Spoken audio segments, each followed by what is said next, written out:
Baby, I'm a gangster too.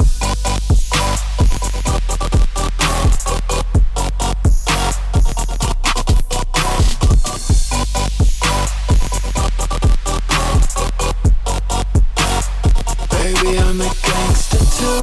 Hello, babies, and welcome back to Kisses and Chaos. This is your host, Lucy, and I'm so excited. Season 2, episode 2. And I have a lot of tea to tell you today. Let me tell you, there's been some drama in my life. Can you imagine that? Drama in Lucy's life? What? Let's just say that No Context X is back in the picture right now. That's a whole mess. But today we're talking about something that I have experienced a lot in my life: evil eye energy. When people hate you for no fucking reason, make up lies about you, gossip, and send you very hateful and bad energy, even when they don't even fucking know you. And why you shouldn't be telling anybody anything you have coming up that's exciting.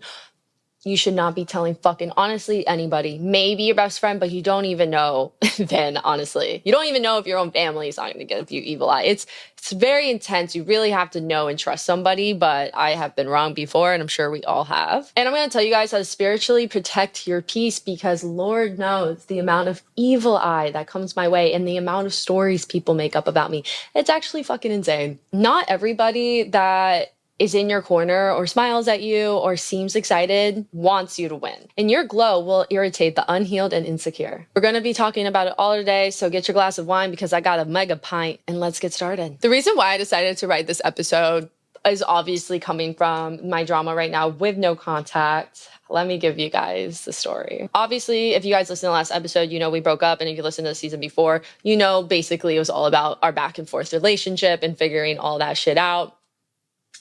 But do you guys remember her ex? I do. I definitely have had mixed feelings about her, just since because she wasn't 100% honest with me with everything she told me, because No Contact did send me receipts. But obviously there was truth to it. So maybe like a couple weeks ago, I saw that she blocked me, and I assumed it was because me and No Contact were back together. And when I saw that me and No Contact were broken up, we were still talking. Like, we were still talking, like flirting and stuff, but our relationship was not good. We were fighting every day. And we were single. So I decided to message her and reach out and be like, hey, like, I'm really sorry for unfollowing you. And I knew the reason why she blocked me was because me and No Contact were back together, and because I unfollowed her. Because when me and No Contact got back together, she was like, you need to unfollow my ex. I really don't fuck with her. And I was like, okay, you know, because like if your partner tells you to unfollow somebody, like unfollow them. Like, sorry, just fucking do it. So I reached out and I was just like, hey, there's no hard feelings. I'm sorry I unfollowed you. Like, me and No Contact got back together. So she wanted me to, and I just wanted to respect her boundaries, but me and her broke up. I hope you're doing well. And she was like, oh my God, what did she do this time? So I confided in her. I just wanted to be validated, because sometimes my brain, it's probably gaslighting on both parts. Like, I probably gaslight myself into thinking like things aren't that bad. And things could be worse. And maybe it's me. Maybe I'm the reason why she calls me a bitch and blows up on me and shit. So I really just like vented to her ex, and you know, she told me a lot of stuff back. I asked her a bunch of questions, and you know, we just had a really good talk, and it was like, I said thank you for being there for me. I'm always here for you. And she was like, you can always reach out to me, you know, no matter what. Like, I know what you're going through better than anybody else, and I will be here for you. And it was just like a really cute girls moment. Well, that girls moment ended when she sent my text messages to No Contact. Yep. Was I just played? I fear I was. And so I'm streaming. I'm like playing Fortnite on fucking TikTok Live and Twitch. And I get the screenshots of my messages with No Contact X. And I was just like, oh my God, I cannot believe this girl sent those. So I called No Contact and we talked about it. No contact story is that her ex was professing her love to her and asked her if she had feelings for her. And then when she said she didn't, she said, "Oh, did you know that Lucy texted me?" and sent her the screenshot basically to make no contact mad at me. So I don't know, really icky situation, even if it wasn't what no contact saying 100%. It's still icky, like not a girls moment at all. And it makes me kind of question, like, was her ex sending me a lot of evil eye? Like, did she kind of fabricate things to make me validated in leaving no contact? And listen, just because this happened and I'm questioning things, and I'm questioning her ex's character, doesn't mean it's taken away from all the shit that no contact has done directly to me. It just makes me feel like maybe I wasn't in her best interest. Maybe she was kind of trying to play me to get back to no contact. Honestly, that is fucking evil eye energy. Fake people and fake friends love access to your chaos. Honestly, I'm sure she was eating it up that I fucking was telling her everything, but it was just, she reached out to me when I was on Groove Cruise and told me how no contact cheated on me and everything. So I just thought that I just thought like it was a girls moment, because at the end of the day, I am a girl's girl. Have I been insecure and not a girl's girl when I was younger? 100%. But now that I'm older and mature and understand why I wasn't a girl's girl back in the day, because I was insecure and jealous and wanted what the other person had, which is what evil eye really is. I'm like, oh, I'm not fucking sending anybody hateful energy because I don't want that shit back. And that's just one story. Honestly, the amount of fucking fake news I hear about me, like this one girl was literally spreading around that me and her boyfriend made out after my set at EDC Orlando. And I was like, what?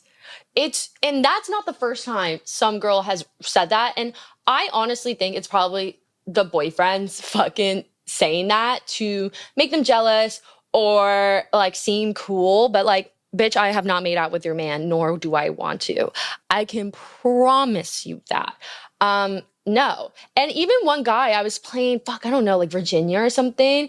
And he was like, remember when I was like doing a meet and greet. And he was like, remember when we made out? And I was like, we never made out. And he was like, yeah, we did. And walked away. And I was like, who the fuck are you? Like, have you taken so much fucking acid in your fucking life that you're just like making up fantasies about me, but you're making your girlfriends and women hate me for no fucking reason. For no fucking reason. And don't even get me started about like the bullshit my exes have made up about me because they have to play the victim and they have to make me the villain in their story. Like, I've had some exes like ruin relationships with people just so they wouldn't know the truth about my exes, because I'm an oversharer kind of girl. Like, I tell it how it is, blame it on the autism. I don't know, but I'm going to say how I feel. I've never been shy of that. Obviously, you guys know, because fucking the podcast. But some people's entire personality is going to be hating on you. I have men that will literally comment. I have this one fucking guy. I'm going to call him out by fucking name. His name's like Lord Kitten. He literally comments on all my fucking posts. And he's always like, she doesn't even DJ. She doesn't make her music, blah, blah, blah. And it's like, you are such a loser and you still follow me.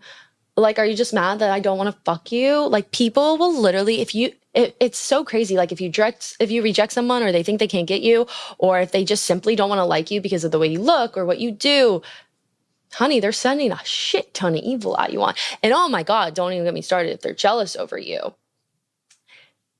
You got to protect your energy, because jealousy is insecurity in disguise. Anytime I've ever been like hateful towards a girl or really jealous, it's because I want something they have.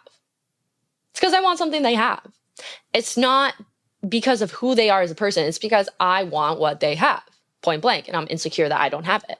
And even psychology shows that jealousy comes from a deep sense of insecurity. When someone sees you thriving and sees like that you're doing so good and you're really successful and you're killing it and they don't feel good about themselves, it will trigger their self-loathing. Instead of healing, it's much easier to project hatred onto you or someone that they're jealous over because they don't want to look inward and heal themselves and like actually like get up and fucking like do something and work. There's a concept in psychology called the tall poppy syndrome. It's named after a field of poppies. If one flower grows taller than the other, people want to cut it down so the field looks even. So what's the translation? When you stand out, whenever it's success, a happy relationship, money, people who feel small will want to cut you down so they feel better about themselves. Because again, it's so much easier to project hatred onto somebody else and blame them for your fucking problems than blaming yourself. And when somebody doesn't like you, they will search for everything and anything to confirm and validate why they don't like you.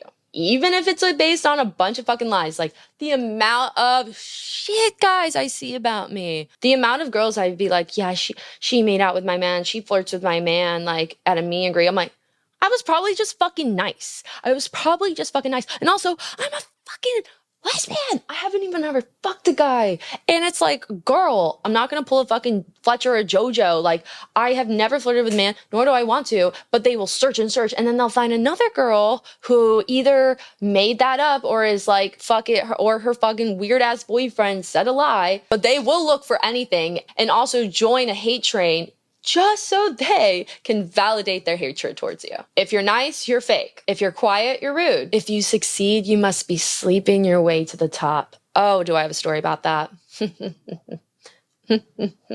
This fucking DJ duo. Listen, I heard from a couple people that they said this. So, again, I didn't hear it from their mouth, so it could be a lie.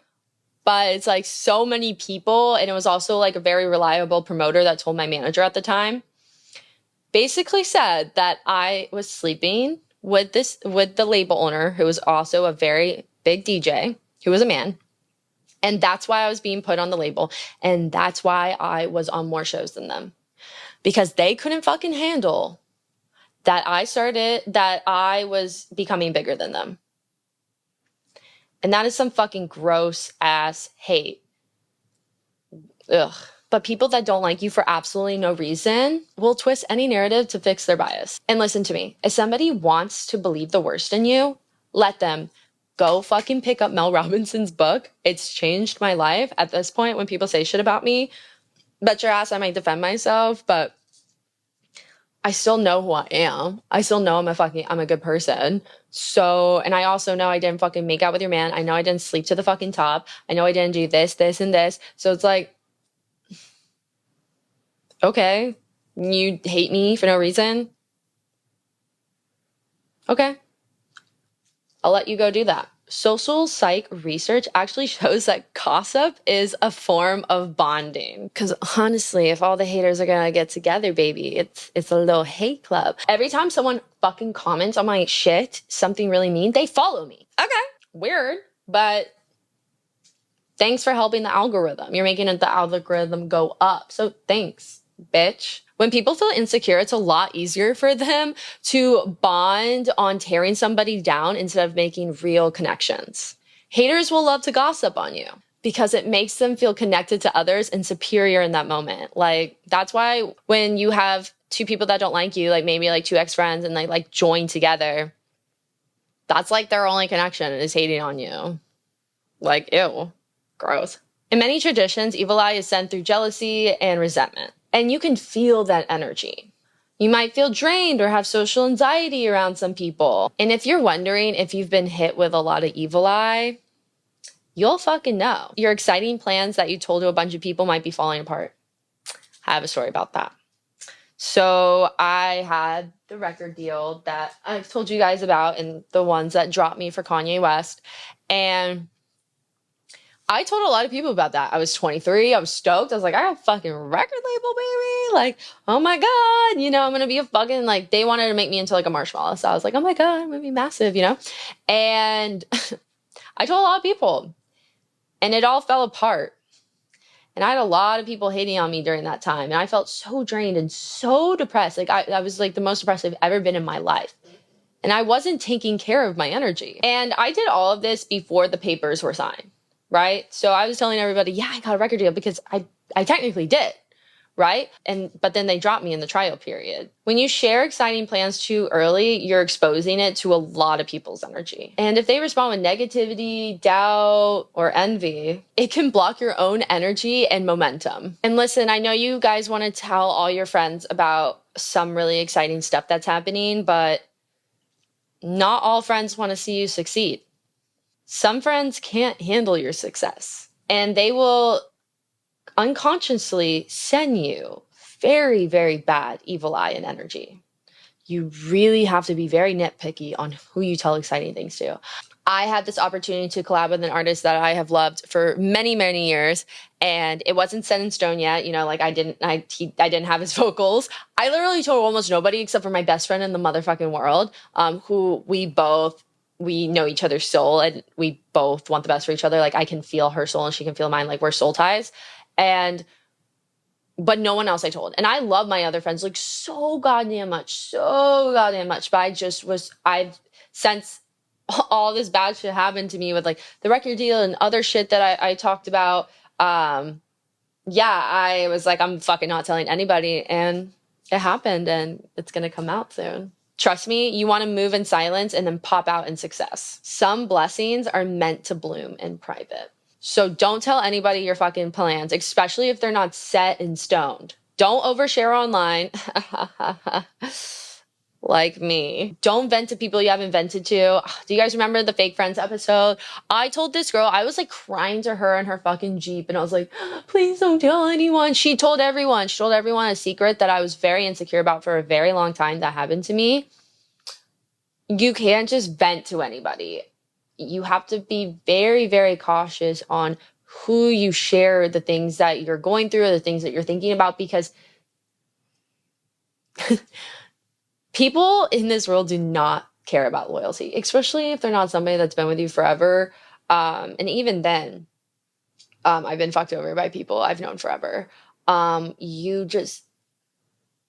why I always tell you guys, you have to love yourself, and you have to like really be comfortable with being by yourself, because you always have to be loyal to yourself, unless you're choosing the best dick you ever had over your self-respect. But hey, like, I've done that a couple times. Dick meaning strap on for all the men that are gonna be like, wah. The more people you tell, the more energy your plans will absorb. So literally just don't tell, oh my God, my dog.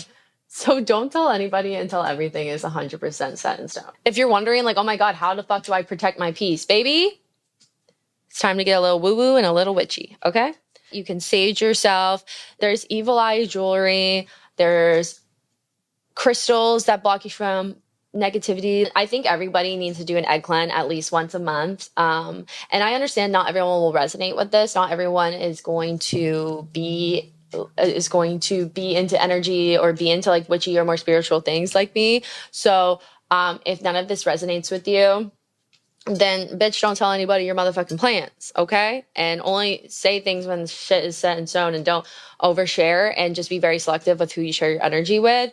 But for my witchy girls, there's so many rituals. The egg cleanse is so good. And honestly, if you feel like a friend or somebody that like a coworker is giving you bad energy, mute them on everything. Like literally. Or honestly, like just cut ties, block them. Like you don't even want that. Like, protect your motherfucking energy like it's a Birkin bag, okay? And that shit is like $40,000, okay? So babies, if you're getting hit with a bunch of like weird hate or gossip, just know it's not about you, and it's about those people's insecurities. You do not have to shrink your joy, success, light for anybody. Your success will make people uncomfortable, but that's okay. Let them be uncomfortable with how successful you are and how much of a bright light you are, because we need more of you. There's so many miserable people. Protect your peace, guard your joy, and let your blessings bloom. And if your glow irritates the unhealed, that's not your fucking problem. All right, babies, it's time for chaotic advice with Lucy. I got this story today by this beautiful chaotic angel. I really need your perspective on something that's extremely complicated. For most of high school and a little bit of college, I had a very intense homoerotic friendship with my best friend. Been there. We even dated briefly before we all got into relationships with guys who both turned out to be toxic. Now it's been a year since we've both seen each other, but she recently told me she's planning to break up with her boyfriend, and then afterward, we can start having sleepovers again. These used to be really emotionally intimate, and we have been physically intimate, but mostly it was me coming over because she hated sleeping alone. I'm also in a toxic relationship that I'm trying to leave. Part of me wonders if I should try giving her a real chance. Maybe this is something more to a friendship, or I need to let go of this whole situation because it's always been so confusing and emotionally complicated. Oof, that's a loaded one. So I don't love that she says you guys can have your sleepovers again. It seems more like it's a physical thing for her when she says that than emotional. And it seems like you're more emotionally attached to it. I think, honestly, you should ask her and be like, do you see us? Like, what is this to you? Like, honestly, communicate. And I know it's scary, but like what I say all the time, fuck it, we're on a floating rock. Do it, because you don't want to like just go into it and be like, yeah, let's have our sleepovers again, and then you're gonna fucking end up emotionally confused and you're gonna like be so annoyed because you don't know what's going on. It's time to communicate, baby. It's time to communicate. Maybe even like if you don't want to be super direct, be like, do you consider yourself bisexual? Like, would you ever date a girl? And then if she says yes, then kind of go from there. And if she says no, then be like, okay, so like our sleepovers are just very like, it's just physical. And kind of go from there. Obviously, leave your toxic ass boyfriend. We hate him. I know it's hard, but like, baby, I mean, I was about to say girls can treat you better, which I do think they can, because my friends that date straight guys have like, honestly, I've had pretty horrible stories about women, but the men are pretty bad as well. Actually, I think they're worse, but you just have to communicate and you have to ask her, and then you got to go from there, because, you know, if she says like, yeah, she could see herself dating you, then why not give it a try? We only live once in this body, so I say fuck it, do it. I love you so much. Okay, guys, this one's a little long from this beautiful chaotic angel, so I'm going to shorten it just a bit. They said, I moved to Colorado from my ex within months. She shows every red flag, drinking, screaming, throwing me to the ground, even spitting on my car. Girl, my ex beat the shit out of my car. So I get that. I finally left her after Pride, and because she physically pushed me twice. I stayed no contact for 11 months, but right before my birthday, I was feeling lonely, and I hit her up. Girl, I understand. She claimed she was sober in therapy and had changed, and showed me the paperwork, and for a minute it felt magical. 3 weeks in, the mask slipped, and she started fighting while she was drunk, refused to take me home, and screamed while I was trying to call for hope, and then got me fired from the job she helped me get. And then she told me she's indifferent about me now. Ew. She still shows up everywhere I go, and I want to move on without being haunted every time I go out, especially when I'm supposed to be with my friends, drinking and having fun. In quotations, drunk me is unpredictable. Most of the time I don't want to deal with it, but I know that there's going to be one time that I pop off because I'm over the harassment. I feel you on that. Okay. Let me finish. So I just don't know what I should do if she comes up to me in public, or how to handle people viewing me a certain way because she spins the stories in a way that makes her the victim in a true narcissist fashion.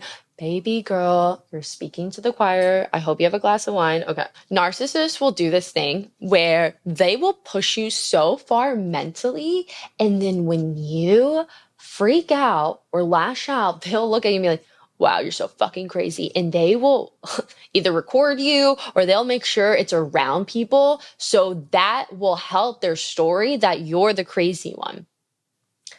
So I know how hard it is to remain calm, but the best way to fuck with a narcissist is giving them nothing. Silence. Silence is your fucking power. And I know it's harder said than done. You cannot let her win. If she's coming out and trying to like fuck with you, you give her nothing. I know it's harder said than done, but what is harder?